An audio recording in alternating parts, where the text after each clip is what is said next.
Yo, what's up? My name's Petrowski MTG, and do you like pretty foils, flexing on your friends, and flicking through some really nice cardboard? And maybe you also don't want to go into debt when buying this pretty cardboard. If this sounds familiar, then this video should hopefully be perfect for you. And if you find it helpful, make sure to leave a like on it and subscribe. It's the best way to help a small growing channel that is aiming to be helpful to the Magic the Gathering community. My name is Petrowski MTG, like I said, and today I'm here to show you guys some premium Magic cards that I believe are too cheap for how powerful and how versatile they are in the types of decks they can go into. And for reference, I define premium, it's kind of like a random word. I define premium as usually a foil card, but will sometimes have some extra visual effects applied to that card as well. Certain things like etched foils or retro frames, for example, etc., etc. But I think most cards on this list are foil. Let's go ahead and jump into the cards we're talking about today. First things first, a little card, Jace, Vryn's Prodigy, a flip planeswalker. Flip cards, notoriously difficult to reprint. You have to reprint them in specific sets, and they try to get as many as possible when they do flip card sets, but there's so many flip cards in Magic now, it's difficult to always be able to reprint these. Jace, Vryn's Prodigy, you could get a pack foil from Magic Origins, a set that at this point, oh man, how old is Origins? Don't make me feel like a boomer. 9 years old or something like that, like a 2016 release, I want to say. We got you probably see 2015. This set is 10 years old now. This is a 10-year-old set with one of the big Chase Mythic. If you don't know, Jace, Vryn's Prodigy was like a $70, $80 card when it was in standard at the time, and now you can pick up a foil for 10 bucks. This card is a fantastically powerful card that kind of has a Snapcaster style of effect. Firstly, let's just talk about what the card is.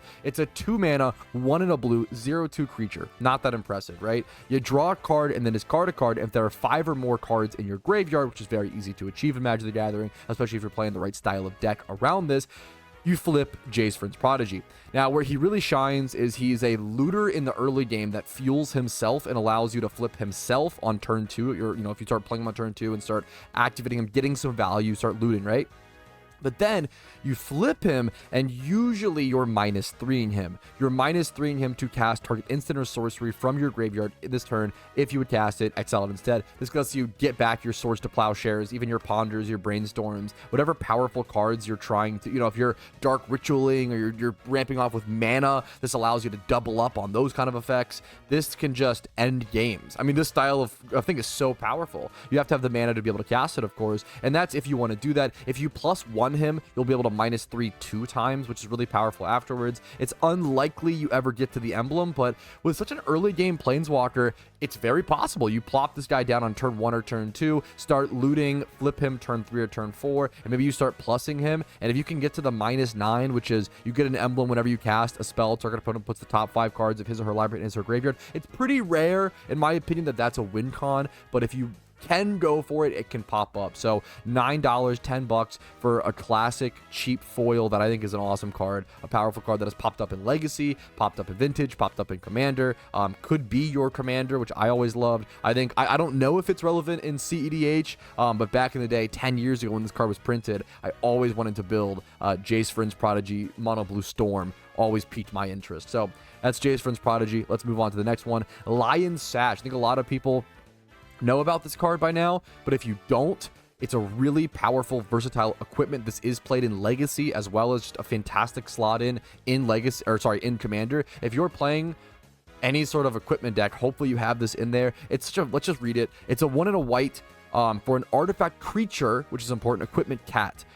It comes down as a 1/1, but then you can reconfigure and equip it to a different creature that you control. So it's a creature and equipment, which opens it up to more removal, something to factor in, but also allows it to exist without another creature, which is really important.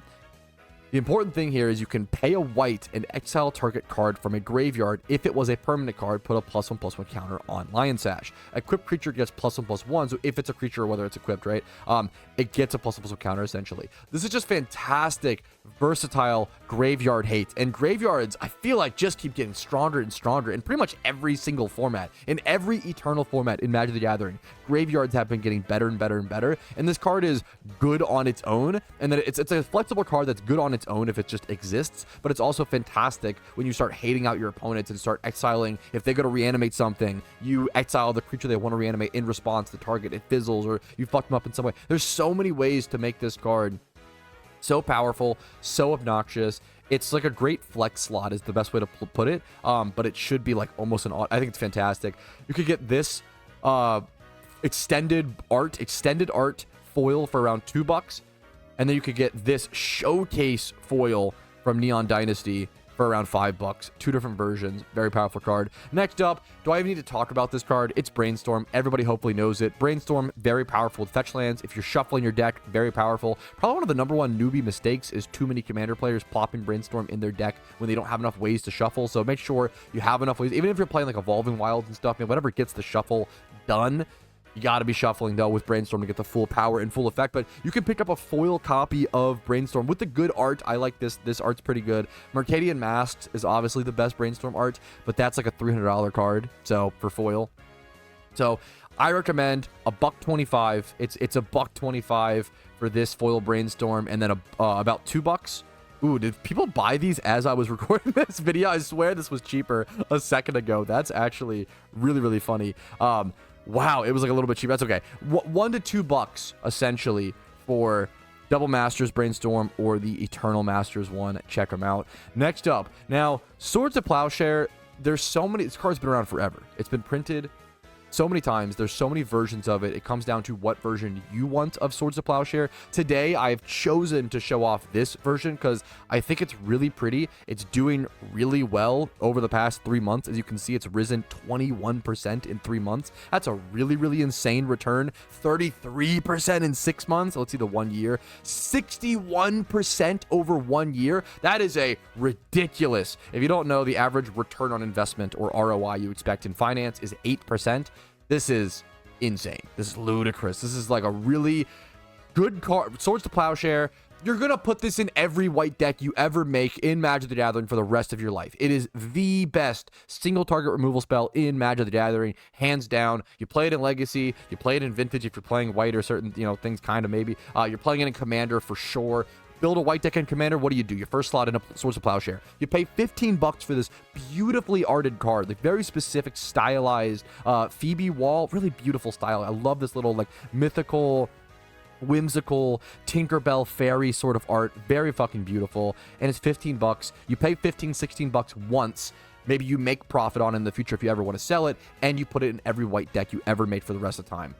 It's hard to beat that. I think it's a great price. I think it's a great card. All right. Next up, we're switching over to MTG stocks. I usually use TCG Player MTG stocks to do these videos because I wanted to show you the price history of collecting. Look at this, Collected Company. Now, Coco has fallen off a little bit. It comes in and out of metagames in Modern and in other formats.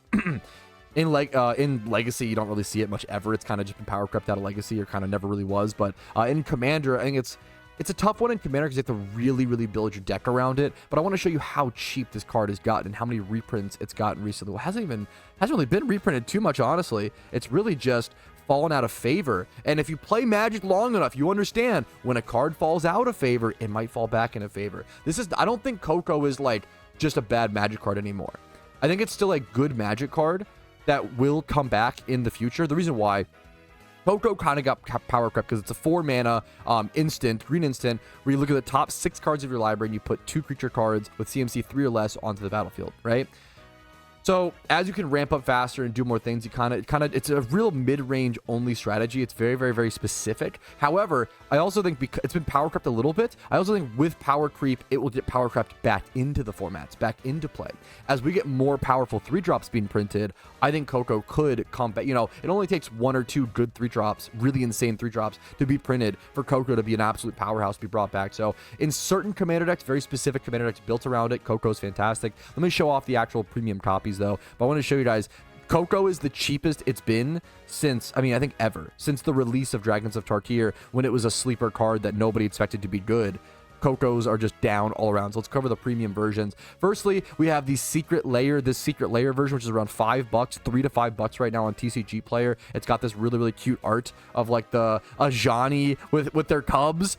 Really cute, cool art style if you like the kind of, lions. There you go. There's that copy. There's also my personal favorite. I'm gonna do a whole video on Mystery Booster 2 because I think this set is insanely underrated. Okay, Mystery Booster 2, a very limited, very infrequently opened set because you can only get it at conventions, as well as the foils. There was an average of one foil rare, I believe, per box.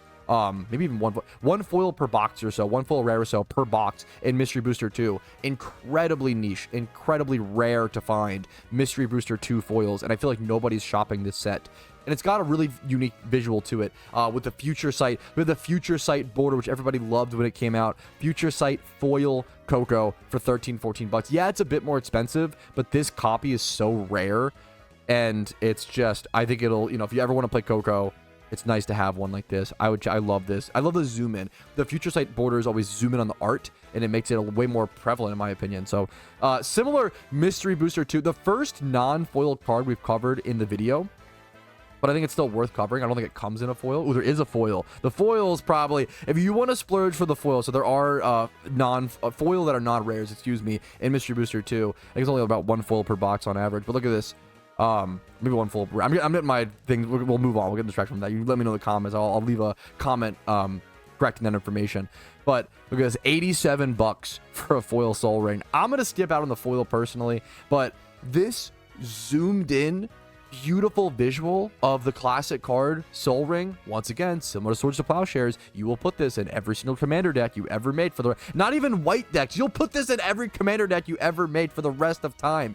Now the question is this your favorite Soul Ring? What is your favorite Soul Ring? What's your, you do when you buy a Soul Ring, you do want to pick your favorite. I really like this one. I think for $3, criminally underrated Soul Ring. I would check this one out. All right, next up, similar, we're hopping back over to MTG stocks with Omniscience. Okay, Omniscience, cheaper than it's ever been. It just got reprinted in Foundations. It was reprinted in Core Set 2019, which is quite a while ago now. It feels like recent, but it was reprinted in multiple different forms in Foundations. So it kind of has been reprinted a bit recently. Omniscience, obviously the classic enchantment, 7 and 3 blue. You may cast non-land cards from your hand up, and it just lets you cast spells for free. It's the game ender. If you cast an Omniscience, hopefully you're winning the game, or you're doing something wrong, you know? This is the original printing of Omniscience. Is now as cheap as $6. So Omniscience is cheaper than it's ever been. You could argue it was cheap here in like 2023 when things were getting reprinted, but I even think it's cheap. If you check the actual TCG player market, I think it's cheaper now than it was here or here. If you actually, I think you can buy like a copy for like $3 if you go check the actual TCG player market, like a Foundations copy, but here, I think this is the cheapest it's been since 2012. I would argue that Omniscience is the cheapest it's ever been since 2012, which is just insane. Let's go over the high quality, the premium copies you could get of this card. Another non-foil card on this list, because I don't. If you think the foil's worth it, more power to you. The foil of this is $70 bucks. That's a big price jump from the 30. I think for 20. If you scroll down, you check the actual sales, the actual shops, you could pick up a copy of this card for $20 from reputable dealers as well. $20 if you're kind of a weeb and like the anime art. Not really my style, but I got to show it off for those who do, and if it's your thing, more power to you. This is a pretty beautiful card. I like the globes, the space stuff in the background. If this is your style, it's your style. More power to you. Check out this Omniscience. You can pick up a copy for $20, which feels criminal. Judge promo, same price, $20 for a Judge promo foil Omniscience. I'm a sucker for Judge promos, a sucker for these cards that are only handed out in these very limited distributions. I love this shit, so I might try to pick up a copy of this soon. But I already picked up a copy of this Omniscience, original printing M13, Magic 13, the core set, first printing of Omniscience. Foil of the first printing is $13. That to me, let's say like 14. Let's be honest, let's say like 14, $15. But I'm really happy with my copy. I got a copy of this while they're cheap. Really happy I did that. And you can also get, if you just want a cheap copy of Omniscience, you could get a Foundations foil for $5. A Foundations foil, because foils are just more ever present in modern day Magic. But if you really want the cheapest copy of, you could get it for like $3, you know, $3-4. But I would just go for the I would just splurge. If you don't like, some people don't like foils, but if you don't like foils, this probably isn't the video for you. So what are you doing here? More power to you for watching, I guess. But Omniscience, the game-ending card, check it out. Now onto a sleeper card that I think is criminally underrated. I've seen this card played in Control decks in Legacy. Not right now, to be fair. The metagame's really bad for this card, but in the future, if Control pops back up in and outside of the up the beanstalk way, and then in Commander, this card is so slept on. I think a lot of people just don't want one-shot draw power nowadays, but I think people are forgetting this card. Painful Truths, 2 and a black with Converge. You draw X cards and lose X life, where X is the number of colors of mana spent to cast Painful Truths. If you are in 3 color, which a lot of commander decks are, if you're in 2 color, don't play this card. Don't work. This card is a little specific because you need to be in 3 color for it to be, or more, 3 or 4 or 5, right? If you're in 3, 4, or 5 color and you're a black deck in Commander, I love putting in a Painful Truths. It is a fantastic draw spell. 3 mana, draw 3 cards, lose 3 life. That's above rate. That is really, really, really good rate, above rate when it comes to Magic the Gathering. That is fantastic. I would definitely check out Painful Truths. A lot of players just, like, I guess, fear the life loss, but it's 3 life. Don't worry about it. Dude, take the loss of life. You're drawing 3 cards in one card. At 1 card price for 3 mana. Painful Truth, so good, man. If your mana base is decent enough, you should be able to support it. It's $1. It's $1 for a packed foil Painful Truths. I believe this card was only printed, maybe it was printed a bit after, but originally printed in Battle for Zendikar, my favorite set of all time in Magic as well, so I'm a little biased. But Painful Truths, criminally underrated, $1 foil. Check it out if you're playing 3 color and Commander with black. All right. Next up. Now, you might see this price and be like, that's not that cheap, Petrowski MTG. Hear me out, okay? Craterhoof Behemoth. Do I even need to say this card? It's the ending creature in green. I've probably mentioned this copy of Craterhoof in like 3 different videos now, but that's how good of a damn deal it is and how much I'm trying to tell people, like, hey, pick up your copy. I picked up a copy of this. It's one of those things where it's funny with making videos like, hey, maybe you should consider buying this, but this is not financial advice. Just, hey, these are cards that I think are cool that I might be buying right now, and most of them I try to. You try to put your money where your mouth is at. If you buy the cards, people are going to say, oh, you're like, what's it called? You're like, you're investing. You're like trying to get people to buy so you can raise your own investments. I'm not, I only really buy 1 copy or a few copies that I need to play. That's really all I'm doing usually. And then if you buy if you don't buy the cards, it's like, oh, if you're telling people to buy all these cards, why don't you buy them? That, put your money where your mouth is at. And I honestly adhere to that philosophy. I try to put my money where my mouth is at. If I'm telling people like, hey, I think this card is underrated and a cool purchase, I probably should be buying it, or at least buying most of the ones I'm recommending. I can't always afford everything, obviously, but $40, that's way too much. Let's take our language off of English only. Foil showcase Craterhoof Behemoth. My favorite art of Craterhoof, in my personal opinion, reminds me of Skyrim. I love this giant behemoth. In Japanese, you can get, and some people prefer, I prefer foreign cards. It's up to you, not always, but it depends on the card. Craterhoof Behemoth, most people are going to know what it does. You can pick up a foil Japanese showcase Craterhoof Behemoth for $12. This is one of the cheapest, coolest, like, premium cards that exists right now. People open the hell out of Tarkir Dragonstorm. Oh my goodness, this card is sick. I hope it goes up in the future, but if not, who cares? It's a beautiful card.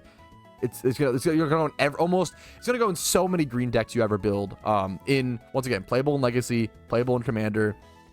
Fantastic eternal card. And then we have the foil etched, like, retro, no, I guess it's not really retro frame, just a foil etched. Yeah, excuse me, it kind of reminds me of that sometimes, but not really. Foil etched Commander Masters Craterhoof Behemoth in foil. It's $20, so it's double the price of the last one. But if you like this style a bit more, go for this one. The OG art as well, if you prefer that. There you go. And then finally, the last card to talk about. This is like a card I want to show. I wanted to, like, show you guys blind and be like, what do you think this card costs in foil? Look at this card. Look at Ugin, dude. Ugin the Spirit Dragon, a classic colorless planeswalker that does things that no other card really does, except for maybe like All Is Dust is the best example I can think of. And even that's, All Is Dust is sacrifice, and you can control Ugin, you can have a lot more control over. So if you don't know, Ugin's an 8 mana planeswalker. You play it has 7 loyalty. It's obviously a very expensive card, 8 mana. But it has the +2 of dealing 3 damage. Okay, whatever. If you get to 10, you might just win. You probably should just win the game, but we'll get to that in a quick sec. The biggest thing on Ugin is it's -X. So honestly, every ability on Ugin is good. Every single ability on Ugin is insane. That's why it's 8 mana, right? -X, exile each permanent with CMC cost X or less. That's 1 or more colors.